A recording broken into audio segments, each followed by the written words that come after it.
Random House Incorporated published this book by James Coonan, The Strawberry Statement, Notes of a College Revolutionary. Coonan carries the usual New Left credentials, and is a classic example of the extent to which a highly intelligent mind can be programmed by the establishment into thinking that it is acting against the establishment. Coonan was one of the leading participants in the first student seizure of an American university, which occurred at Columbia in April of 1968. Initially, the movement was not large, and easily could have been stopped by a simple police action. But, as usual, the anti-establishment forces received their greatest help from the establishment itself. For several days, police were told not to interfere. Meanwhile, university officials groveled in the face of outrageous propaganda charges, and the media made national heroes of the rebelling students. MGM even made a movie out of Coonan's book. On page 130, Coonan wrote, "In the evening I went up to the U to check out a strategy meeting. A kid was giving a report on the SDS convention.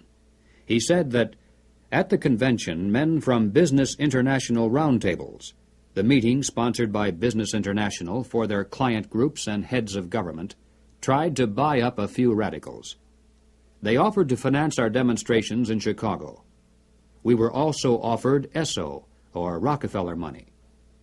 They want us to make a lot of radical commotion so they can look more in the center as they move to the left." Jerry Kirk, while a student at the University of Chicago, was active in the SDS, the Du Bois Club, the Black Panthers, and the Communist Party. In 1969, Mr. Kirk broke from the party, and the following year testified before the House and Senate Internal Security Committees. Here is what Mr. Kirk has told us. "Young people have no conception of the conspiracy strategy of pressure from above and pressure from below. They have no idea that they're playing into the hands of the establishment they claim to hate. The radicals think they're fighting the forces of the super-rich, like Rockefeller and Ford, and don't realize that it is precisely such forces which are behind their own revolution, financing it, and using it for their own purposes." When Stokely Carmichael was head of the militant revolutionary group known as SNCC, he was invited to speak at the University of Chicago. Jerry Kirk, then still a Black Panther, was among those who attended, and here is how he described Carmichael's appearance. Mr. Carmichael was obviously in the middle of something rather important, which made him more nervous and more tense than in the past. He started speaking of things which he said he could not have said before because his research was not finished.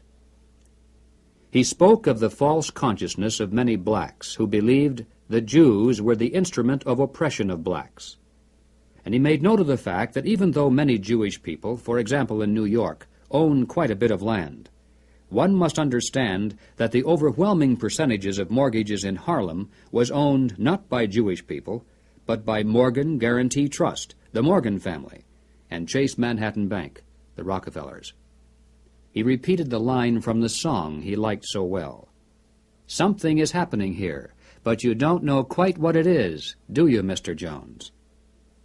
What he was getting at was that the Jews were simply one strata of society who are themselves being oppressed by people who were much richer and much more powerful. In the agencies of this power, he cited banks, the chief among which were Morgan Guarantee Trust and Chase Manhattan, and the foundations connected with these monoliths. It was not long after this that Stokely Carmichael mysteriously was ousted from both SNCC and the Black Panthers. Apparently, he had learned too much. More and more young radicals are beginning to wake up to the fact that their entire lives have been carefully programmed by the very people who are their hate symbols. They're beginning to realize that their so-called anti-establishment outlook actually is the calculated product of the establishment press, the establishment communications media, the establishment entertainment industry, the establishment schools. Rich men's corporations publish and popularize revolutionary books and songs. Through advertising, rich men's businesses subsidize revolutionary magazines. Rich men's tax-exempt foundations pour millions of dollars into left-wing organizations. The federal establishment in Washington, through agencies like the OEO, provide weekly paychecks to thousands of hardcore revolutionaries. And so we return again to the basic question, why? Why does the establishment publicly condemn but privately support the anti-establishment movement? Former communist Jerry Kirk answers, "The idea is to create a situation where the people are so frightened of the violence all around them that they will throw their hands up in the air and demand, 'Federal government, do something.' And the only choice open will be martial law." There were 8 conspiratorial rings within rings, advancing from the outermost novice inward to Rex, or king. The king, of course, was Weishaupt himself, who had adopted the code name Spartacus. Those in the outer rings were told that the grand purpose of the order was to make of the human race, without any distinction of nation, condition, or profession, one good and happy family. But by the time the member had advanced to the level of presbyter, or priest, his oath of absolute secrecy and obedience had become deadly serious.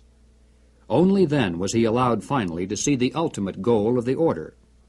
It was the destruction of all religion, replaced by the worship of reason, or humanism, and the destruction of all independent governments, replaced by a new world order, a world government ruled from behind the scenes by the illuminated ones.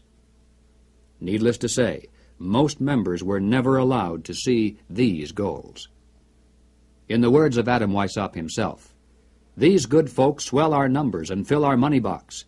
Set yourselves to work. These gentlemen must be made to nibble at the bait. But this sort of people must always be made to believe that the grade they have reached is the last."